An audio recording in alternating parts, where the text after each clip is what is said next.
Hello everyone, this is Terry from Genkigamingtv. Welcome to Yokai Watch Y Academy Season 2, Episode 3, or Episode 55. How gorgeous is Y High School? Y Gakuen Kotobute Doredake Go Kana no Itotsu. I'm trying to do this a little bit different. Apparently, everyone floats with QB.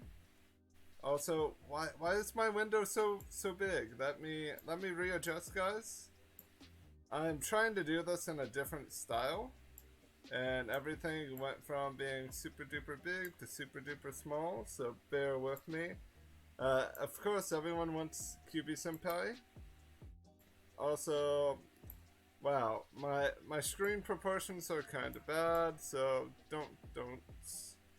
There we go. That's probably the best I'm going to get. Let's talk about the episode in and of itself. It was an alright episode.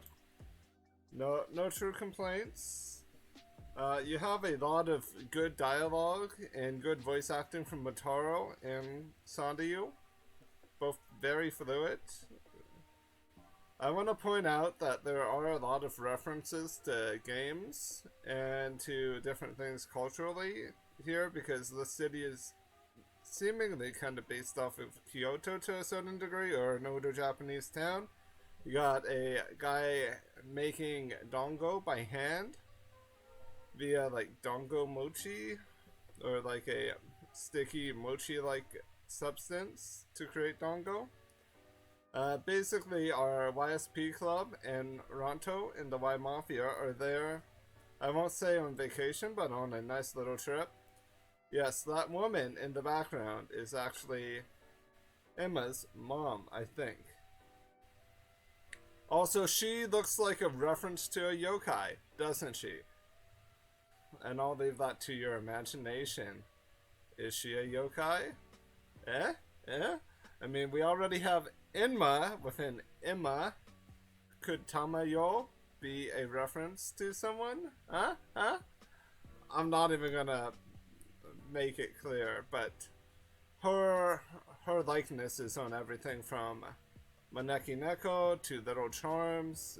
It's all over the place. And I kind of like that. I kind of like that she's so hard-headed that she thinks that her likeness should be on everything. There are some parts of this episode that I'm not a huge fan of. Like later on, Junpei pences himself, but right now we have a new love interest, which I don't have the wiki up because of doing this via a different way. So I can't remember her name off the top of my head, and I apologize for that.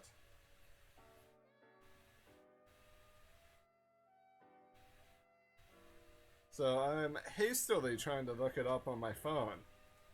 But she looks almost like my friend Rin does from my friend Rin, who's a VTuber.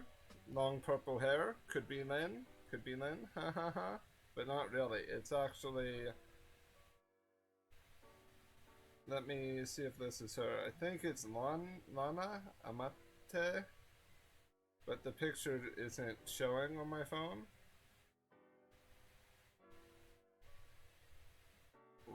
Why isn't the picture showing? But yes, we have the connection that is now Emma's mom. So... now with that out in the open, yeah, it's Lana Amate, and she is voiced by, is it Minami Numakura?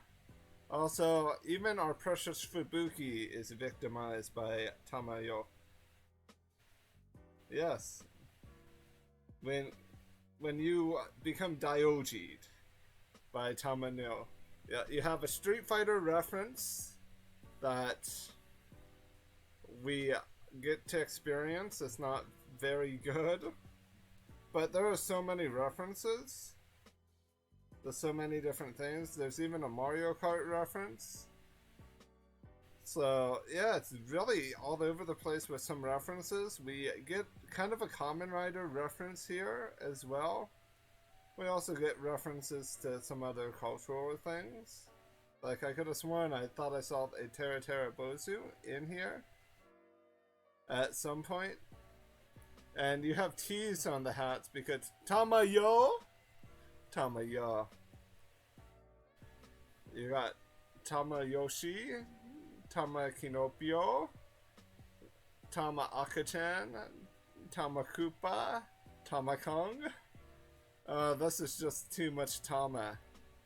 And we are also introduced to this guy, who I feel like is almost a reference to Attack on Titan. His face almost screams Yu-Gi-Oh! Meets Attack on Titan. Like, that's the vibe I get from his face. But yeah, they're a little bit cringe. Susan Gumi. Susan Gumi is the guy's name, I believe.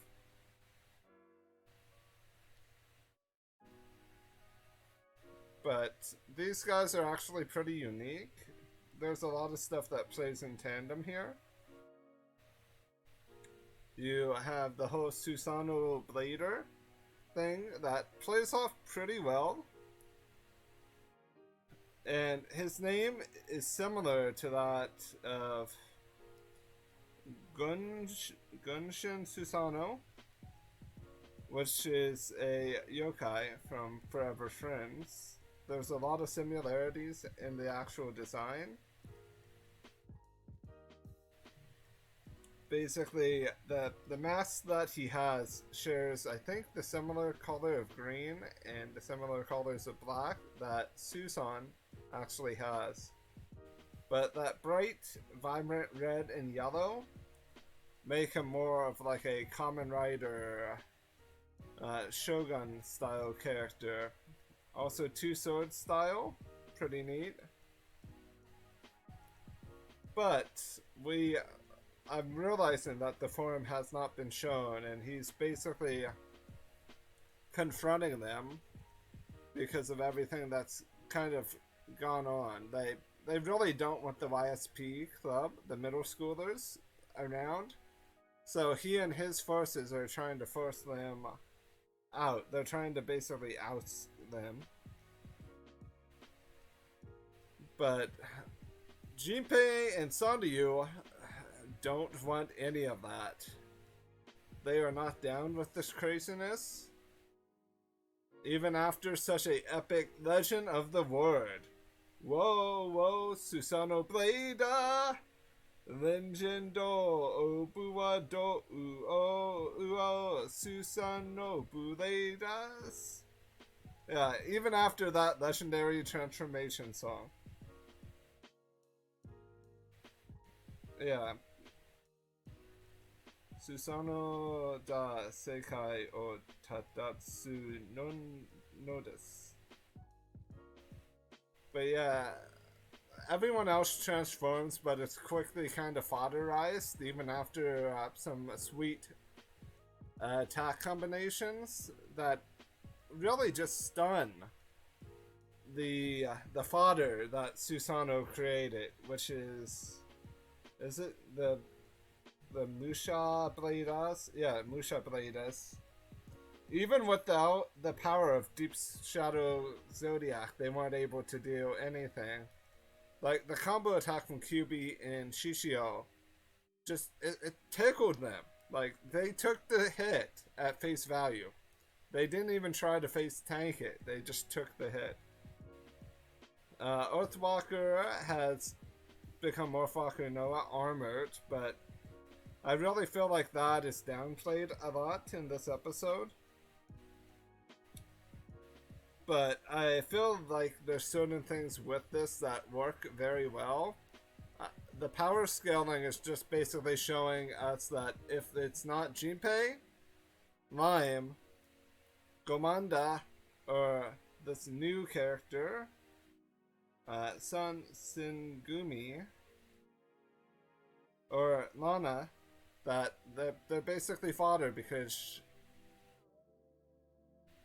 like they took all of these attacks, even the Deep Shadow Zodiac attack, the Susei Lasu.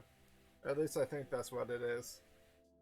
They took all of these attacks and really just they were damaged by it, but it wasn't enough to matter. But Lana, who might have a thing for our tiny red protagonists, I mean, look at those eyes. Those eyes are like, hey, I'm gonna help you guys out because I have my own intentions. So the thing with this whole episode is Tamayo. So you would think that Tamayo would play a part here, which Tamayo does. Tamayo's keychain is thrown and accurately distracts our Susano boy here, and he is kind of defeated. But his defeat wasn't a defeat that was a overpowering defeat. His defeat actually had some meaning in it. His defeat was to cause this flashback with our boy Suguru Gomanda, just to show us a little bit of his past and backstory, and the fact that they're both Kendo practitioners, or was, before Gomanda-san gave up Kendo to be student council president.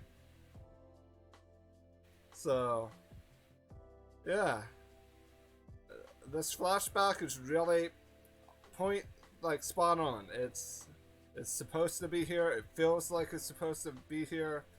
It does not feel like a letdown. This wasn't a very strong episode in a sense, but this was a strong enough episode that I feel like it could stand on its own to some degree.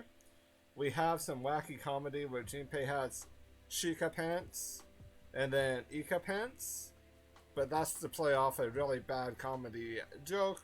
But it's okay because you just accept that this is a comedy show instead of an action show. They've already given up that by weakening the rest of the YSP club. So, and our final glimpse of this episode is really this overpowering building, this traditional Japanese school building that almost looks like it could become a Megazord itself, like the middle school. These two places are almost like different worlds if you think about it.